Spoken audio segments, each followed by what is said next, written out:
안녕하십니까, 윤석평 변호사입니다. 오늘은 2024년 11월 12일입니다. 제 유튜브나 블로그를 보시면 개인회생과 관련해 가지고 굉장히 글도 많고 동영상도 많거든요.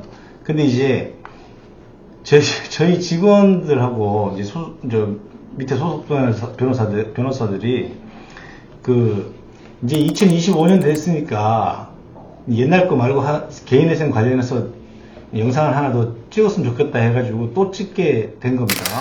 이제 오늘 좀 약간 시간을 들여서라도 이제 개인회생의 그 개요에 대해서 좀 말씀을 드릴게요. 먼저 이제 개인회생 신청 자격, 그 다음에 개인회생 절차가 어떻게 진행되느냐 과정, 그 다음에 개인회생 신청 채무자하고 개인회생 채권자들이 해야 할 일, 그 다음에 개인회생 절차 중 변제 시기의 변제 방법, 그 다음에 개인회생의 전체적인 기간, 요거를 5개 테마로 해가지고 말씀을 드리겠습니다. 우선 개인회생 신청 자격은 사업소득자든지 급여소득자든지 간에 소득 형태와 무관하게 신청할 수가 있는데, 이제 중요한 거는 부채 규모가 있어요. 담보채무 15억 원 이하, 무담보채무 10억 원 이하인 개인 채무자가 개인회생을 신청할 수가 있습니다. 법인은 신청 못하겠죠. 그런데 그 부양가족 숫자 대비 월 최저생계비를 공제한 남는 소득이 있어야 돼요. 왜냐면은 생계비를 쓰고 남는 소득이 있어야 그거 가지고 이제 변제를 해 나가겠다라는 변제 계획안을 작성을 해야 되기 때문에 그런 겁니다. 이걸 가용소득이라 그래요. 근데 매년 이 최저생계비는 바뀌는데 2025년 최저생계비와 관련해서는 또 다른 영상이 있긴 하지만 다시 한 번 더 설명을 드릴게요. 일단은 성년 자녀나 60세 이하 일할 수 있는 배우자는 내 부양가족, 개인회생을 신청하는 신청인 기준으로 부양가족에서 제외돼요. 그러니까 미성년 자녀가 된 자녀는 포함하고, 그리고 부모님들을 특별하게 부양해 왔다라고 그게 소명이 되면은 뭐 부모님도 넣을 수는 있지만 통상적으로는 미성년 자녀하고 개인회생 신청 채무자 본인 요렇게 되거든요. 자, 그러면 1인 가구일 때 개인회생 신청자 신청인 혼자만 지금 이제 싱글이고 뭐 또 그렇다 그러면은 약 143만 5천 원.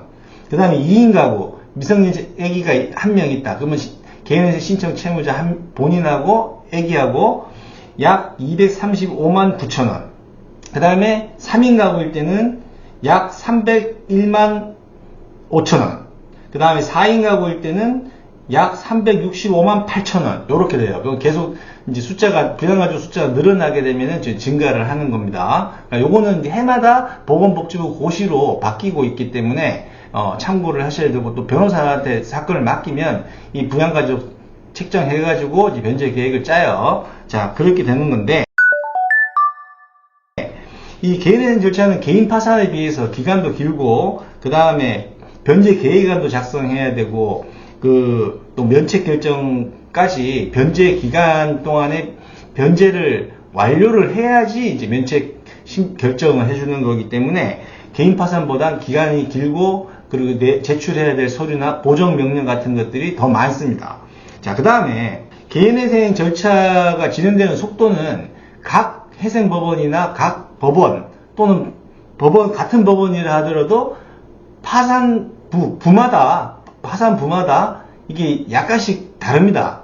그래서 일률적으로 말씀드릴 수는 없는데, 일단 개인회생 절차를 보면 개인회생 신청서를 작성해야 되겠죠. 그 신청서, 채권자 목록, 재산 목록, 수입 지출 목록, 그 다음에 진술서 등 여러 가지 서류들이 있습니다. 그래서 그거를 작성을 해야 되고, 그리고 실무상 변제 계획안도 같이 제출하고 있습니다. 원래는 신청서 접수일로부터 14일 이내에 변제 계획안을 제출해야 되는데, 실무상으로는 신청서하고 그 다음에 변제 계획안을 함께 동시에 제출을 하고 있어요. 자, 그러면 요건이 맞으면 이제 개인회생 개시결정이라는 걸 하게 되는데, 개시결정이라고 하는 거는 개인회생 절차에 이제 본격적으로 진입했다 이 뜻입니다. 그럼 개시결정은 접수 시기로부터 얼마 만에 나느냐? 법에는 1개월 이내에 하라 그랬는데 각 법원마다 사정이 다 달라요. 사건이 많고 그렇기 때문에 일 처리하는 인력도 부족하고 해서 보통 1개월에서 6개월 이렇게 됩니다. 접수한 날로부터 빠르면 1개월 되는 거 잘 없고 보통 뭐 3개월에서 6개월 뭐 하여튼 길어요. 개시결정 나는 데까지. 왜냐면 사건이 많기 때문에.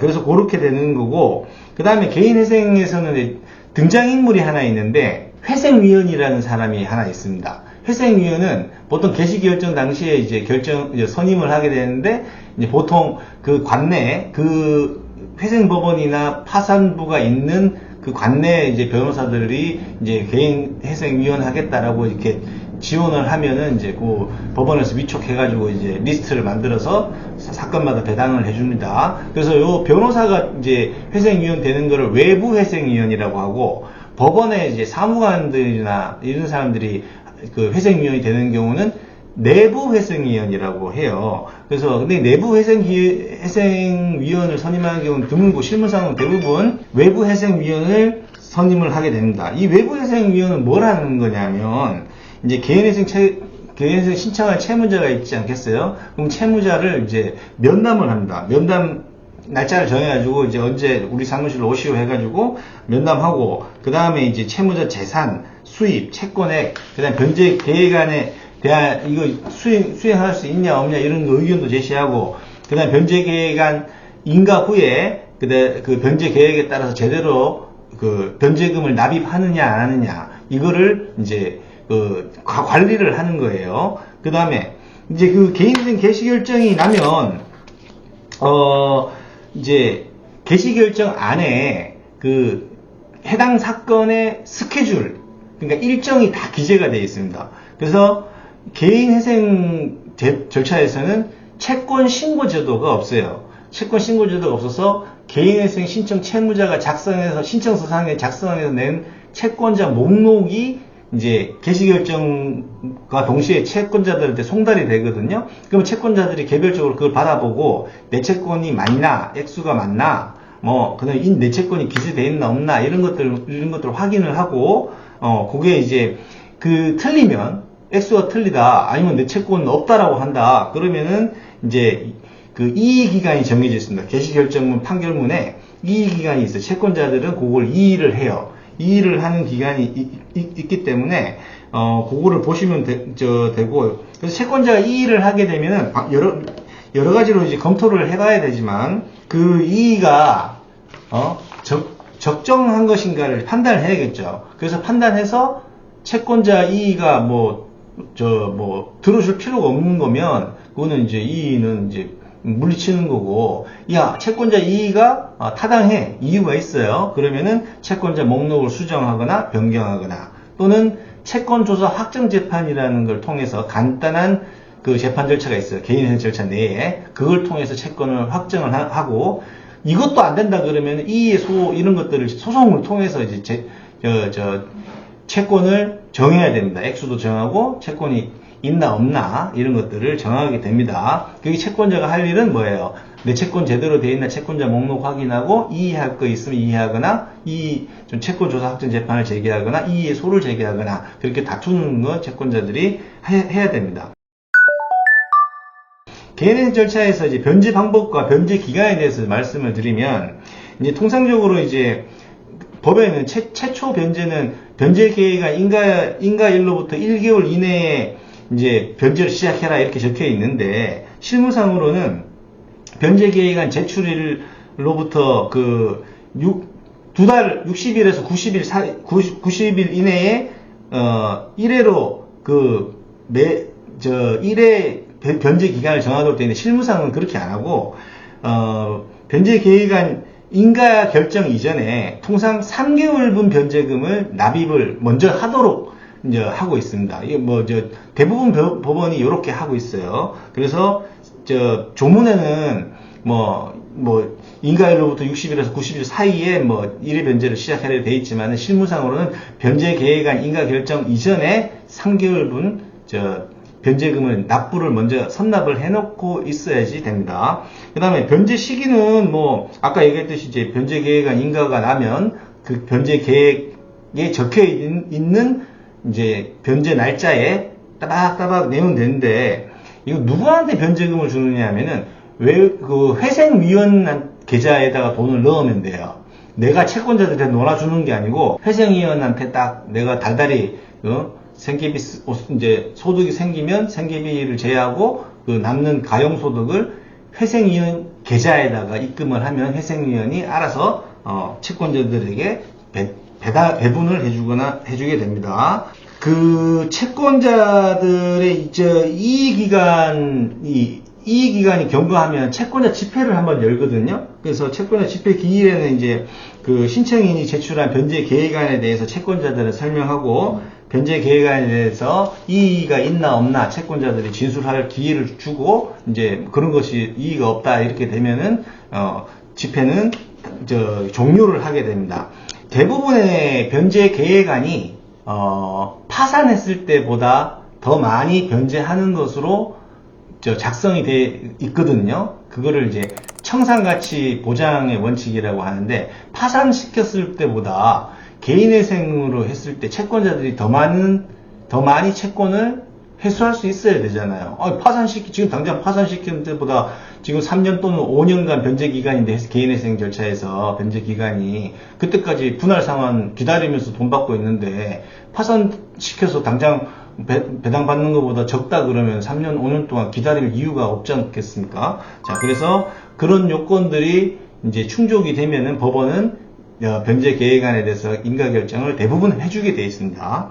변제를 이제 시작을 하게 되는데, 이제 통상적으로는 3년짜리 변제 계획을 작성하거든요. 그러면 이제 36개월이 지나야지 이제 다 변제가 완료되면은 면책 결정을 하게 되고, 그 다음에 특별한 사정이 있는 경우는 5년짜리 변제 계획을 짜게 되는데, 5년 변제 기간 60개월을 끝내야지 이제 면책 결정을 해줘요. 근데 이제 그 개인회생 신청에서 변제 계획안 인가시까지가 보통 1년 정도 걸리기 때문에, 개인회생으로 면책받는 시점은 변제기간 3년짜리는 4년 내지 4년 6개월, 변제기간 5년짜리는 6년 내지 6년 6개월 이 정도 걸립니다.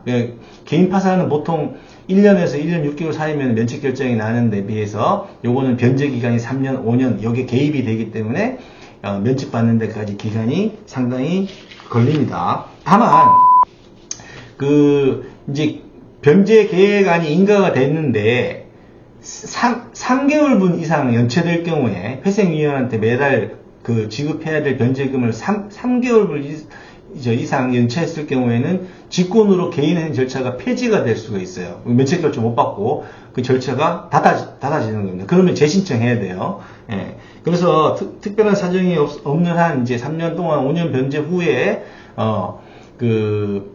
면책 결정을 받게 되는데, 근데 중간에 여러 특별한 사정 변경이 생길 수 있어요. 그런데 그런 경우 청산가치 이상 변제가 된 시점에 어떤 건강상의 이유가 왔다든지 내가 다니는 회사가 망해가지고 지금 정해진 변제금을 회생위원한테 주지를 못한다든지 이런 사정이 생겼을 경우에는 변호사하고 상의를 해서 청산가치 이상으로, 그러니까 개인회생 신청인 채무자를 파산시켰을 때보다 더 많이 변제금이 지금 납부가 되어 있는 상태다라고 된다면 재량면책, 특별면책 이런 것들이 있거든요.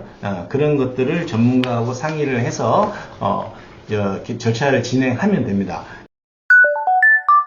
근데 개인회생은 굉장히 도식적이에요. 그리고 이제 서울회생법원이라든지 들어가 보면, 홈페이지 들어가 보면은 개인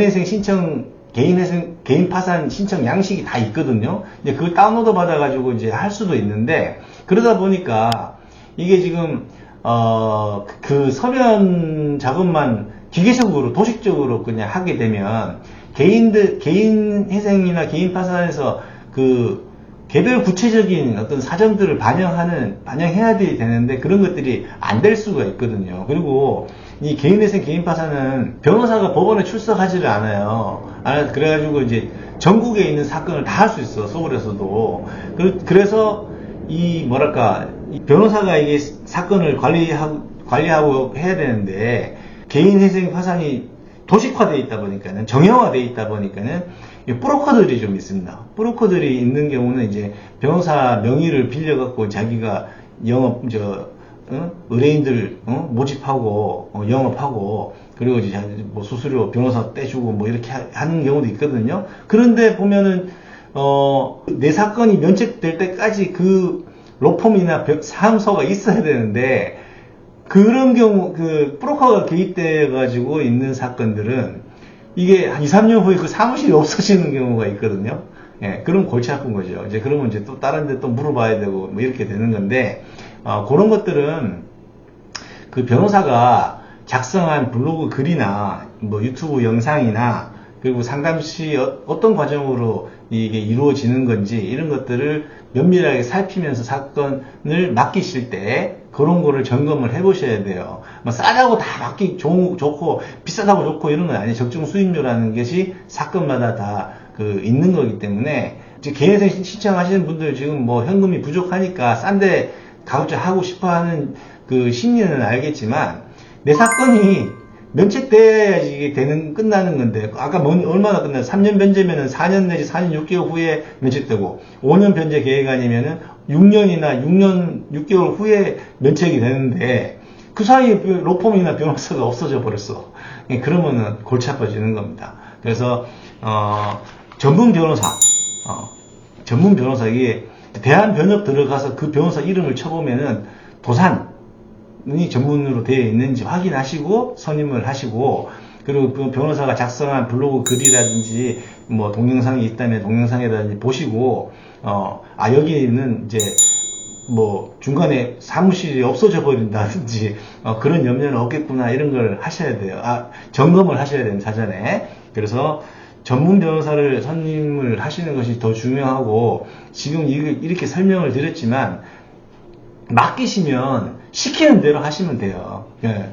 그러니까 이제 변호사가 보수를 받는 거 아니겠습니까? 자, 그래서 뭐 지금 개인회생 관련해가지고는 제가 뭐 몇 년 전부터 영상 찍고, 또 한국금융연수원에서 30시간 강의도 하고 이랬기 때문에 자료가 많아요. 제 블로그나 찾아오시면, 유튜브 보시면은 그러면 되는데, 지금 뭐 2025년도에 생계비 또 상승했고 이러니까 이제 바뀐 걸로 동영상을 새로 좀 찍었으면 좋겠다라고 해서, 누가 저희 소속 변호사하고 직원들이 예, 상담할 때 동영상을 보내거든요. 그래서 다시 한 번 더 개인회생의 신청 요건 자격, 그 다음에 진행 과정, 그 다음에 채무자와 채권자가 해야 할 일, 채무 변제 시기와 방법, 그리고 개인회생의 전체적 기간, 절차의 기간, 여기까지 설명을 드렸습니다. 여기까지 시청해주셔서 감사합니다.